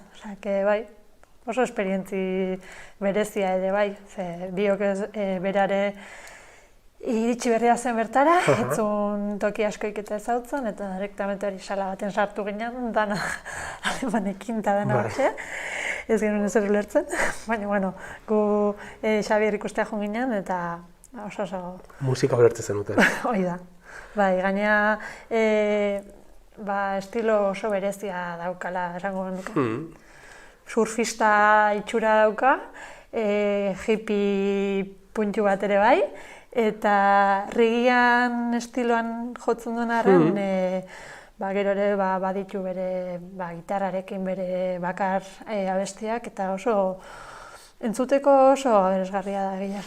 Frankfurten esan duzu, badakit beste bidai batzuk ere egin izan dituzula beste musikariak entzuteko, ze eskusa ona da, kontzertu bat, bidaiatzeko, eta ze polita dien bidai horiek batzutan bi egunetakoak, bestatzutan gehiago, bestatzutan ere inkluso gutxiago, egunean bertan jun eta horrengo egunean etorrean, musika hitzaki aukera dagoenean, Ze goza da nolako bidaiak edo Londresera, Dublinera, edo beste nunbaitera jutea. Bai, egia esan, mira, ontsa esan duzu, Londres eta Dublin, ere lagunei bisitan askotan joan izan du naiz, eta beti izan da eskusa, ez dakit noiz jotzen du asteburu hontan, ez dakit zenek da, hala, venga, hegazkina hartu, eta jende asko, igual hemen ez duenak ulertzen da, ez dakit noa juntzea, bi egun bateako zuzen zuna, egun da etorri, kontzertu bat ikusteko eta bai, eske, gizon plana iritsi zait, Londresea jun, atxalen iritsi, lotako tokian gauzak utzi, kontzertua jun, kontzertu ondo pasa, igandian pixkateon turismo pixkatin, eta buelta, eta niretzako gogoratzen dituten kontzertuik onenak, hola izan dira. Aipatu dugu Xavier Rudd entzungo dugula Leicester, ez dugu esan zea abesti den, Spirit Bird da, eta abesti hau da aurrekoak baino laseagoa da, ez dakit oso aereoa, txorik entzuten dira hasieran, oso hori ez, espiritu libre, hor, pentsatu, yoga, meditazioa, eta horrelako gauzak ere musika aparte gustatzen zaizu, ez? Yoga egiten duzu, meditatu. Bai, eta egia esan nolako abestiak bai, uste hortaren ematen ziduela, naturarekin lotutako abesti hasten da, honek baditu abesti batzuk horrela, eta ez dakit murgiltzen zaitu horko baso, ez dakit Australianoa da beha, ez dakit Australian grabatako abesti bat izango den, baina bai, emateu baso nerdin zaudela txorik aitzen, osea, ez dakit, kriston... Bai, musikaren indar horietako bat, ez? Eramate zaitula edonora. Kasu honetan Australiara edo behintzat baso galdu batera, hementxe bertan Lasarten basora joan gaitezke mendira eta egon Xavier Rudden txoriei entzuten. Bai, abesti asko dauzka hori, animalien soinuak entzuten direla, edo itxasoaren nolatuak entzuten jala, eta adibidez yoga praktikatzeko edo meditatzeko oso aproposak dira. Gero, instrumentu askorekin egiten ditu abestiak, eta egurrezko instrumentuak direla eta soinu ezberdinak nahazten ditu, eta ez dakit, ezberdina da, besteak igual gitarra gehiago erabiliko duten bezala, honek rigia ere pixkat nahazten du, eta oso estilo berezia daukala esango nuke. Egin izan duzu yoga abesti honekin? Bai. Ez zela lehenengoa ekartzen duna yogarekin erabilitako abesti bat, nik ez dut yoga egiten, badakizu, orduan, harridura sortitena da, ni pentsatzen nuen yogarako edo horrelako gauzetarako, batez ere musika, ez jakintasunetik noski, musika instrumentala erabiltzen dutela, baina gusten dut ere letrak ez zaituztela bidean galtzeain eta lasai. Ze praktikatu behar dezun, eo ze momentutan zauden askotan behar dezu ere bai, pixkat, movimentua, orduan musika oso solasaia baldin bada, igual ez zaude ez dara nahi dezuna praktikatzeko hortan, ez? Baina egia da, honek dauzkara, egia da, zuk zan dezuna, askotan abeslaria bintzat ez dela entzuten, igual instrumentua bakarrikan entzuten da, baina momentu batzutan oso suabea baldin bada, eta hola, bai. Bueno, agur esateko, ez dago modu hobeagorik entzungo dugu eta lasaituko gara Xavier Rudden Spirit Bird abestiarekin. Eskerrik asko, Karmele. Eskerrik asko, gero arte. Same spirit by side, joining hearts and hands in ancestral twine, ancestral twine. Many tribes of a modern kind doing brand new work, same spirit by side, joining hearts and hands in ancestral twine, ancestral twine. Slowly it fades.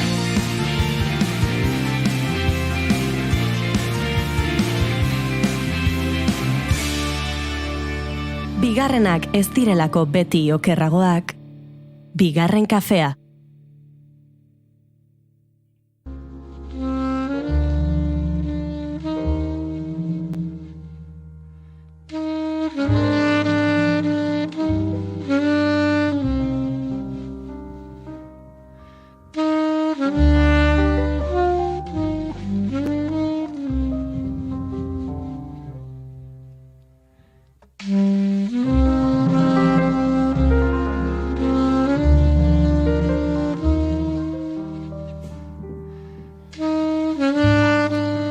8 urterekin hasi zen saxofoiarekin haizea marti hartu, eta Markinaxen Mingo bandan eman zituen lehen pausoak.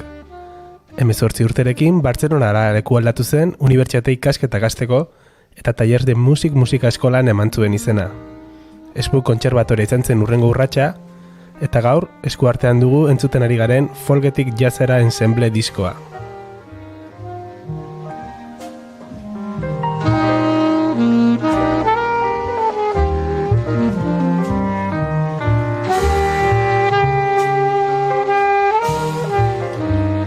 Euskal kantangintzako hainbat abesti klasiko jazz doinuetara molatu ditu Marti Hartuk, 8 musikariren laguntzarekin. Horietako birekin etorri da bigarren kafeko laborategira. Lucia Fumero pianistarekin eta Carla Gonzalezekin kontrabaxuan. Entzuleak erraz identifikatuko ditu diskoko kantuak, baina moldaketa dotorak egin dituzten musikariek. Folkaren eta jazzaren ibaietako urak elkarrelikatzen.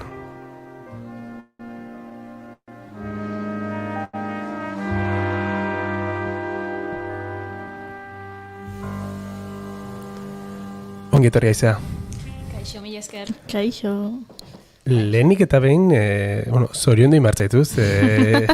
Zuk ez dakizu, baina hemen elkarrizketaren parte zaienaz libratu zea gaur. Bai. Elkarrizketetan hemen egiten dugu gauza bat goiuri arduratzen da, deitzen dela sarraskia. Sarraskia. Eta beldurra ematen du. Eta beldurra ematen du. Tonorrekin, bai, bintzat. Eta izaten da, goiurik hartzen ditula musikarien hitzak, diskoko letrak, aztertzen ditu ondo.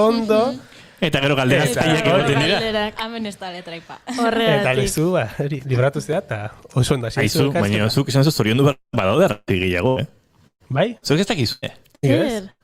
Hor urte betzea da. Zorionak! Eskerrik asko. Txipatu digute, hortik Lucia eta Karra izan digute. Estela txigun ez esango. Bai.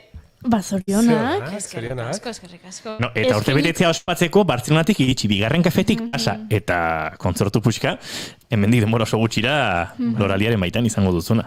Ba, geneuzkan garrotikoak zuri eskaintzeko, baina inigo janditu denak. Atzontzule batek Iruñatek egarri zizkigun, eta... Eren egun, hori da. Oso onak dauz. Ni konfiantza nekan, aber, aste azkenako eritxiko zian, baina ez. Ez. Ba, bai, libratu zara, eta sarraskia, gainditu duzu. Egin gabe, baina gainditu duzu. Perfecto. Baina trampa txiki bat egin duzu, ze berez kantu hauetako gehienek letra berez badaukate. Bai, hori da. Baina barrutik kantatzen dugu letri. Bale. Beraz, kantatu be, baina sarraskiaz libratuta. Hori da, win and win, total. Horrezko matrikula.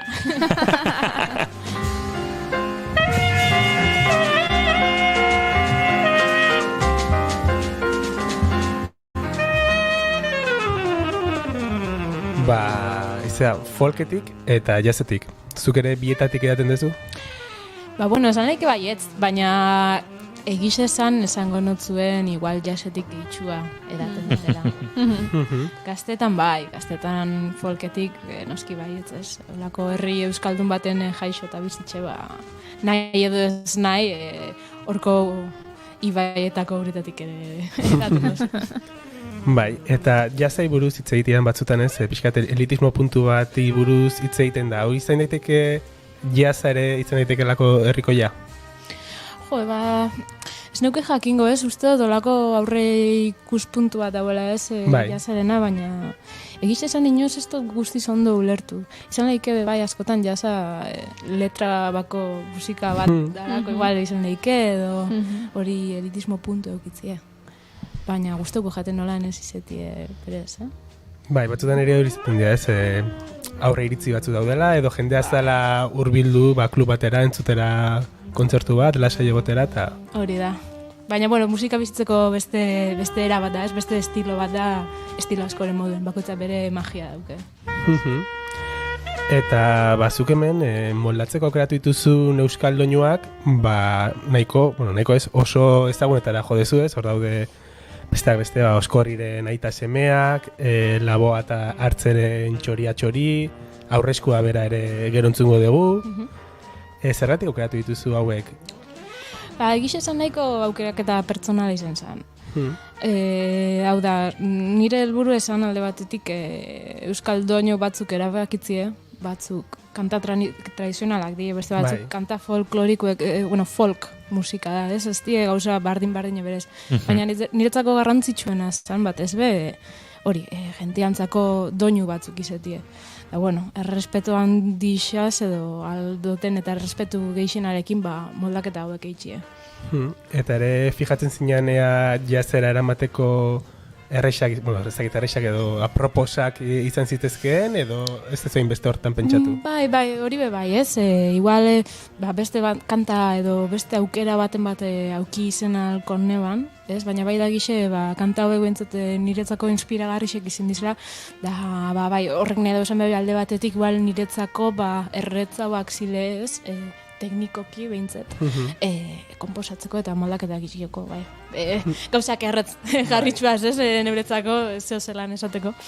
Eta justo hori, galdera honen aurreko erantzuna bukaeran esan dizu ez, errespetua, horrelako doinu herrikoi bat hartzean denok ezagutzen dugun doinu bat, noiz jakin norarte eraman abesti hau, eta norarte esperimentatu, norarte jazeko arreglo guztiekin, eta noiz gelditu. Hemen, momentu bat baino gisa dilemak egon izen di, ez? Azken baten, hori. Nire helburue, azken finean beti zen da, kanti ezagutu alizeti entzulian partetik. Moldaketa zati asko dauz kantan, ez? Eta improvisazio parte asko dauz, eta baitxe introdukzioiek, interludixuek, baina alan dabe melodixi heltzen danin, bera melodia ezagune. Nire helburu esan ezagutu alizetien naiz eta aldaketa harmoniko edo erritmiko batzuk egon, hori bai. Horaizea, inoiz uste dut irakurri dudala, ez badut asmatu, folketik jazera edo zure jazz formakuntza hartatik euskal kantu hauek aukeratzerako orduan helburu hori bakarrik ez, zerbaiten ondoriore badela, improvisazioan zure jazza lantzerakoan doinu horiek hor bazeudela nunbait, ez? Giroak hor zeudela eta horrek eraman zaitulan urri batean, ez? Bai, eta guzti zolan izen zan, ez? Aitortu bierdot, nik, hori, euskal musike, entzut izen dutela, baina nahi edo ez nahi, azken baten baskolan, telebistan, baina ez da igual nire berez estilo principala izen, edo nik normalien nire txion entzun izen dutena holan disko bat jarri, ez? Baina, bai da gixe, azkenien gaztetan entzun izen dugun musika hori edo inguratu gaitxun kultura guzti hori, zeo zelan gure buruen sartzen dela. Eta, nire proiektu holan hasi izan, batez hasi komposatzen eta ostras, igual 5-8 ritmo bat egin dut, eta igual 8 baten itxuri dauken melodixa bat sortu dut. Ez, olako deskubrimientu egin baina esan, behitxu, jasa oso estila proposa fusionatzeko beste musika herrikoi batzukin. Hau da ez da invento bat, hau lehendik egin izen da, beste musika batzukin, munduko beste musika batzukin, eta baitxe euskal herriko musiko askok, aurretik egin izen dabe. Así que, holantxe jaixo esan. Eta esan dezun bezala, diskoan melodia sartzen denean segitun atzen baten da, identifikatzen da. Eskerra. Zein abesti hori, agian hasten danean entzulea entzute, esango du, bazte, identifikatzen, eta da zure bi kompoziziore sartu dituzulako ez, bazterrak eta udaberri. Hori da, bai. Eta zertan oinarritu zara, bi hauek sartzeko? Betxu, bazterrak justo da, ontxea ipatu duten... Entzuten ari garena? Hori da, hau.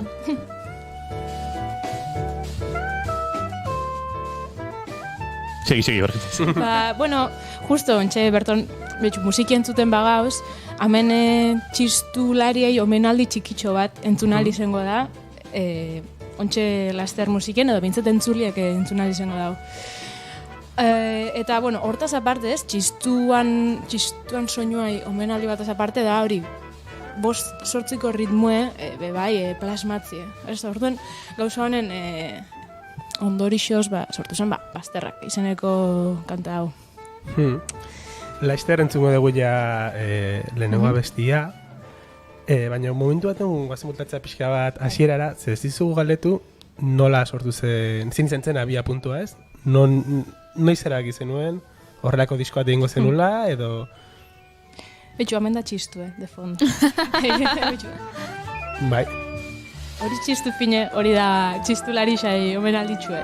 Zein jozen txisturi? Hori berez ez da txistu bat da, pikoloa. Flautina da, bai, gure flautistak jotzen da. Bai, ontxe kontzertuen behin entzuna alizingo da, zuzenien.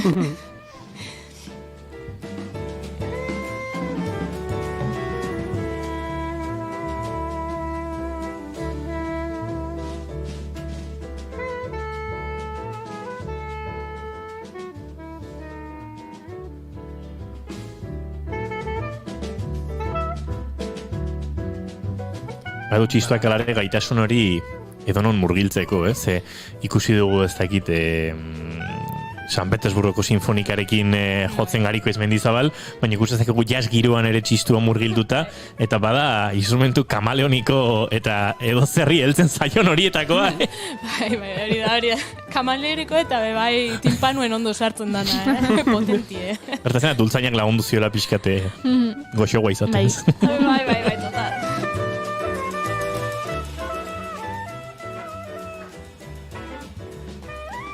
Ba, horixe ez, gehatu zaigu kolgando hor, abia puntua, lasai, nondik.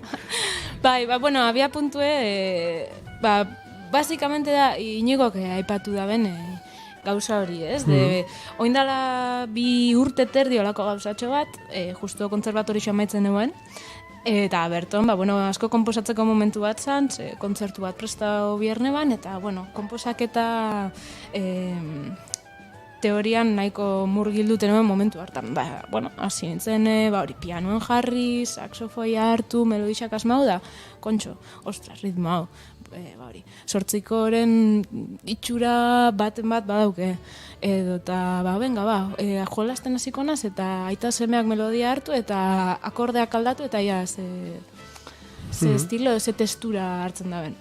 Eta, konturatu nintzen, jolas honek, beran grazi xieukela, eta pertsonalki momentu ondoko diskoa prestatzen hasteko, eta 9 instrumentontzako moldaketak eitzeko, eta esperimentu hau eitzeko. Hori da emaitza. Igual jolas hortatikan emaitzara iritsi beharko dugu. Iruko erregela aplikatu behar diogu. Bai. 9tik 2 basa behar dugulako. Hori gainera ez iruko erregela baino, ni bai erregela baino. Ondo baderitzu zuen, lehenengo kantantzungo du bainaki. Venga, izean Marti hartuk eta berarekin hemen bide lagun izango dituen Lucia Fomero eta Carla Gonzalezekin entzungo dugu eurek guretzat prestatu duten. Bertxio murriztuagoan, akustikoagoan, goxoagoan aurrezkoa izango dugu, ez da izea? Hori da, bai, helengoko. Oso ondo, badoa aizea bere set akustikora bidean, eta bitartean guk entzungo dugu gure ohiko doinu hau.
inguruan.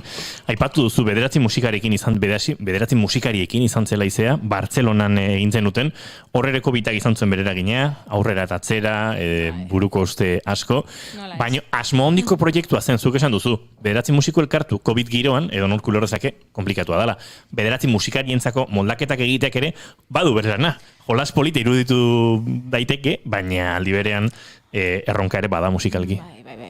Sudoku bat baino, etxe baino zaila bada bintze. Bai, hori da, prozesu luzetxue izan da egiz esan. Bat ez bakarrik entzegu aldetik, azkenin igual hori azkenengo prozesu bat da, ez musikarisek elkartu eta danok ensaiatzeko. Eta bai da gixe horre hilabete guzti horretan, hauetan, klaro, COVID-an asuntu ebe, ez erdixen, auki izen dugule, ez? Beran, komplikazio edo, ez dakit, emozio puntu egon da zentzu hortan. Gure entzuleak kaso gogoratuko da, horituko du, diska atera zen aste hortan bertan edo, saxofonista lagun asko ditugu guk, eta beti dago txibatore bat, adi proiektu honi, eta Aitor Zorzano laguna dugut esan zigun, Inigo, entzuntzazue folketik jasaren zen berau, eta Aizea Martiartu Bartzelonan dago baino, eta egun hortan bertan pintxatu genuen, eta jarri ginen Aizearekin harremanetan, denbora pasada, etzen erresa, Bartzelonatik musikariak bide lagun izan bartzituen gainera gurean, saxoarekin bakarrik ez etortzeko, baina lortu dugu, eta diskori aurkezten ari da, beraz, pozik eta eskertuta, gaur ronda luzeari dira egiten, Tolosaraino, gero berriz ere Bilbora, loraldian jotzera, baina diskoaren inguruan galdetu behar nizun, nolako izan da grabazioa? Bederatzi musikariek batera egin dituzue, base ritmiko batetik, nola landu duzue?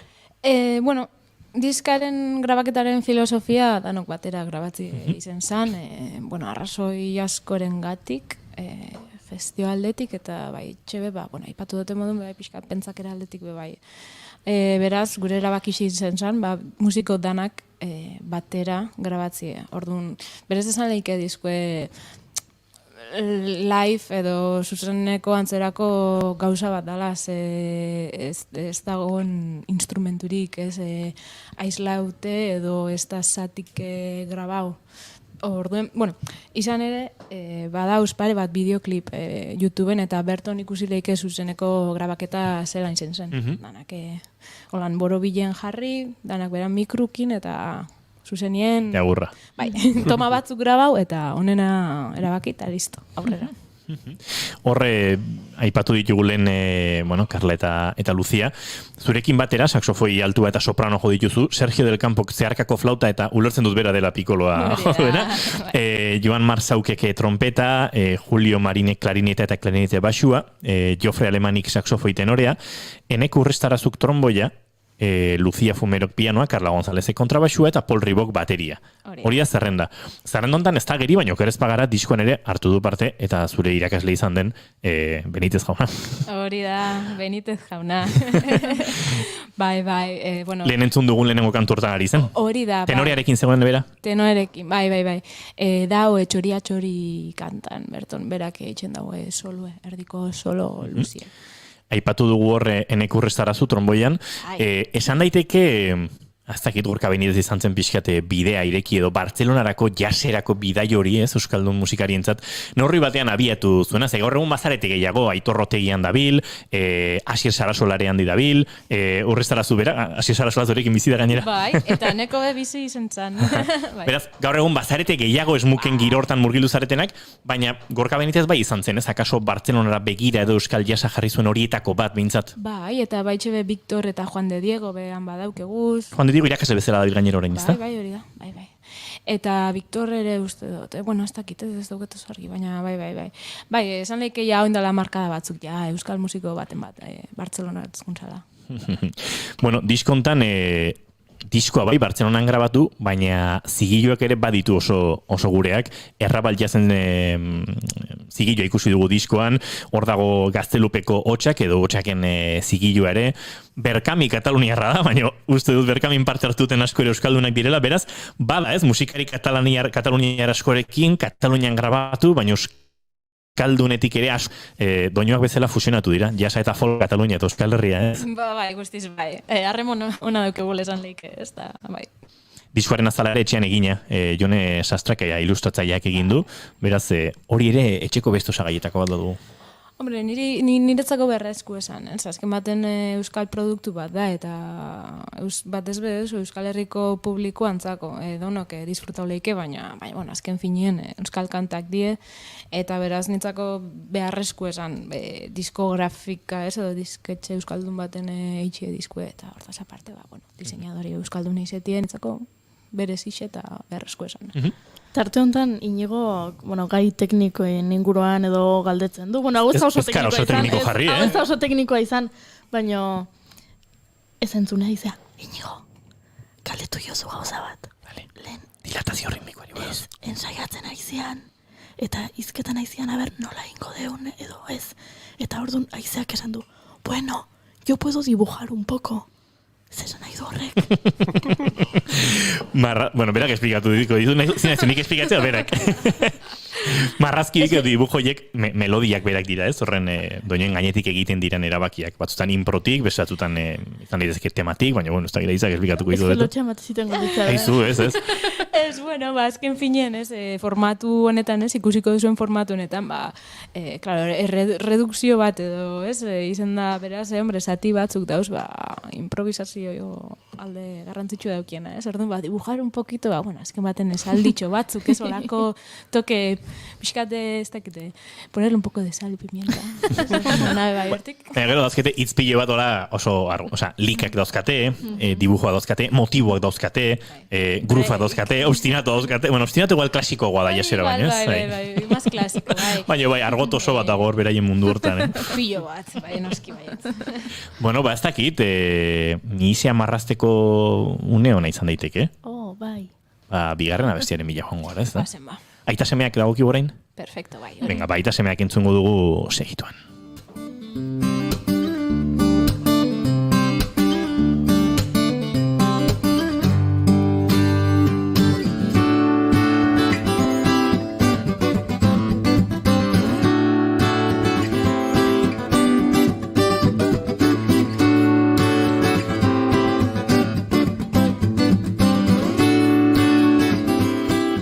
Bigarren kafearen laborategian Aizea Marti hartu, Lucia Fumero eta Carla González zuekin, aita semeak jotzeko.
Badatorre bueltan, azken tartetxoan murgildu behar dugu, arratsaleko 6ak ere gertu ditugu, eta gainera, lehen bidali behar dugu, Aizea Marti hartu Bilbora bidean, ez ote den uiztu xamari iritsiko inaki. Eskerrak 3 etorri dian ez, eta beste bosta preparatzen dena kontzertua.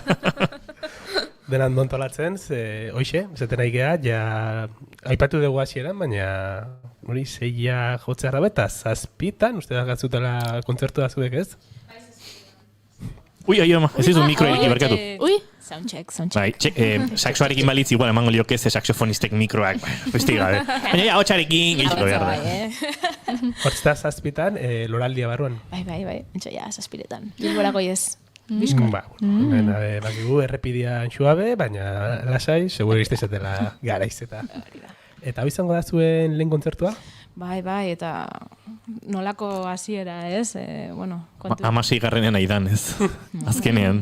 Bai. Ez ilusio jaundixaz gauz, kriston gogukin, eta izan, kontzertua guretzako da opari bat. Niretzako eta danentzako, Ze formatutan hariko zarete? Bederatziko. Bederatzikoan? Hombre, bederatziko. Rakatun txizpun, Hombre, claro, diskue oso ondo eta dan modoko entzuteko. Ze ona loraldiak horrelako apostuak eta horrelako aukerak ematea. Bai, eskertzen. Lenguan aritu ginen loreak eta zauriak proiektuaren inguruan, eurak ere loraldien izango dira, eta tira gaur abiatuko den hortan Aizea Marti hartu eta bere ensemble guztia. Musikari guztiak diskoko berdinak dira Aizea edo aldaketak izango dira? Ez da aldaketarik egon. Berdin. Bai. Kuadrilla darren. Katalunia erdia bilboti da gaur. Hori da, bai. Eta datozen kontzertuak eta lotuta daukazute, horretan erizete, horiek ere izango dira beratzeko formatuan bere behatzi hauek? Momentuz daukeun kontzertu guztiz konfirma dute, hau da. Así que temporie inok badauke junda isela korrik eta nontxe kontzerture. Eta, gero gabiz udara begire, ia kontzertu batzuk lotzen dugu zen da, enterauko zari esango dutzuet. Aizea martxoaren 8ko aste hontan gara murgilduta eta bestela ere akaso galdetuko genizuke. Azken egunetan ikusi dugu ez garrantzitsuak direnen bat proiektu pedagogiko, hainbat instrumentuetan emakumezkoak ikusteko, ez da hain erresa, badire instrumentu batzuk badirudi, hemen tabu bat dago, hau oso gizonezkoen instrumentua balitz eta bestelakoa. Zu bezalako musikariak eta zurekin dakartzazun musikariak oholtzetan ikustea zein garrantzitsua den, ez, erreferenteen behar horretan ari zarete zuek ere, pentsamolde batzuk hausten, proiektu baten lidergo hori Aizea Marti harturen sorbaldan dago, horrelako pausoek badute bere biziko garrantzia, oraindik oso maskulinoa den jazz musikaren mundu hortan ere, pausoak ematen jarraitzeko, ez? Bai, esan leike ez, lanbide askotan moduen ez, gizonan irudixez, ondino pixo geixa daukela esan leike ez, eta askotan neska moduen edo emakume moduen, moten dau ez, igual batzutan esfuerzo gehitxotxu bat inbierdo gule ez, gure lana edo ez dakit talentu esan edo, baina ez gure kapazidadiek erakusteko, batzutan esfortzo pixkatxo bat geixa inbierzen dugu. Baina, bai esan behar dut, gero eta emakume geixa ikusten dutxoa zera Bartzelonan, bintzen nian handi mugitzenaz, edo zein instrumento joten da bena, eta eskerrak asko postenaz. Arrobia fuerte ador. Bai, oso fuerte. Han eta Euskal Herrian ere, bai, naiz eta jazz estenak Bartzelonan bereziki bere biziko pixu eta indarra izan. Bai. Baina hemen ere ari datizten. Bai, hori da. Ni egunerokuen ikusten dutelako, baina bai da gixe, ez? Euskal Herri begire, pilo bat neska duzela gauza oso interesgarri segitzen, eta hori, eskerrak, ez? Azken baten, danok aldugu.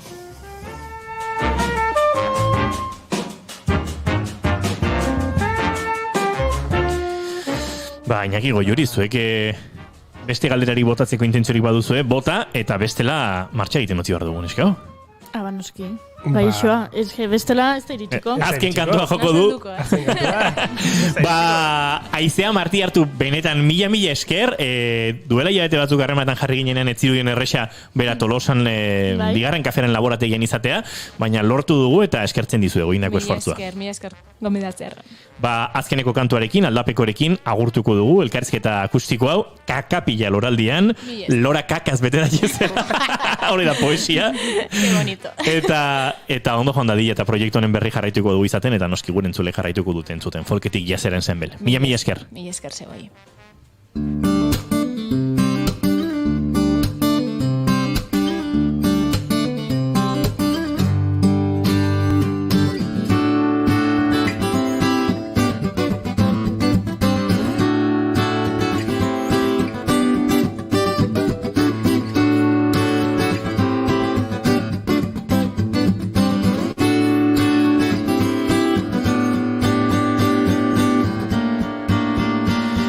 Aldapeko eskainiko digute eta eskerrak emango dizkiegu Carla González, Lucia Fumero eta Aizea Marti Arturi, nahi duzuenean, eskak.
Kid Can and Bigarren Kafea.